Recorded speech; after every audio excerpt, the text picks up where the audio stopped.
Says here, they were quick to acknowledge God as the source of our rights. And they were wise not to separate God from state.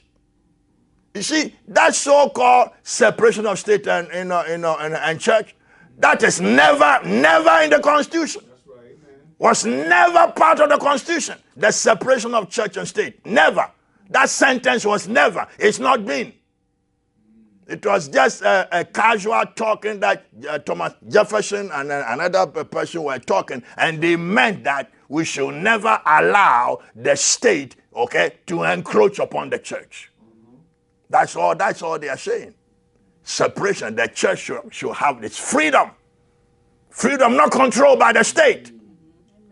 Not controlled by the state. God's church must be under God's control. Says here, and they were wise not to separate God from state.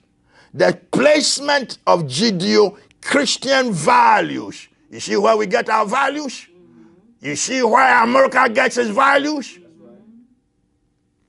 The placement of Judeo-Christian values and biblical morality. Biblical what? Morality. Into our founding documents. Morality was part of the founding document. They insisted that a nation under God must be a moral nation. Only a moral nation can serve God and do what God wants. A rebellious nation, an unclean, evil, evil tendencies of nations who hate God and don't know God, they will destroy that nation. God will destroy all nations that do not recognize him. You know that word? It's coming. Nations are going to keep on in their wickedness. God will destroy them. They all will end up in hell. If America turned their back on God, America will end up in hell.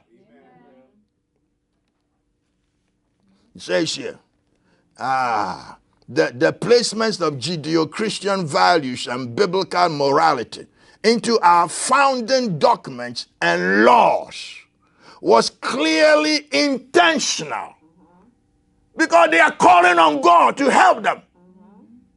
So if you want to call on God to help you in your fight for independence, you ain't going to turn your back on the laws of God.